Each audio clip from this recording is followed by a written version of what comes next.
সেই আমলের যদি রাসূলের অনুসরণ না থাকে তাহলে সেই আমল সেই ইবাদত বাতিল।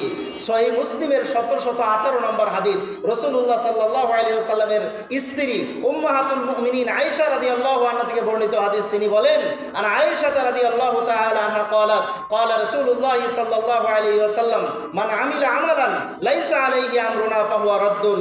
আয়েশা রাদিয়াল্লাহু আনহা থেকে বর্ণিত, তিনি বলেন, রাসূলুল্লাহ সাল্লাল্লাহু আলাইহি ওয়াসাল্লাম বলেছেন, মান আমিলা আমালান, কেউ যদি কোনো আমল করে আর লাইসা আলাইহি আমরুনা ফাহুয়া রাদ্দুন, সে আমল আমাদের আমলের সাথে মিলে না, তাহলে এই আমল বাতিল।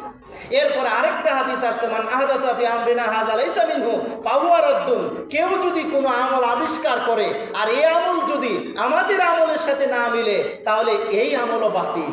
এখন নতুন করে আমল বানানোর কোনো কিছু নাই। আমরা মুসলিম, আমরা যেই কোরআন সুন্নাহ ফলো করি, আমাদের ইসলামের ভিতরে সকল কিছুর দলিল আছে। এমন এটা কোনো সিরা ভাড়া টুডা ভাড়া ধর্ম নয়, ভাড়াটি কোনো ধর্ম নয় যে কোনো কিছু পাওয়া যাবে না।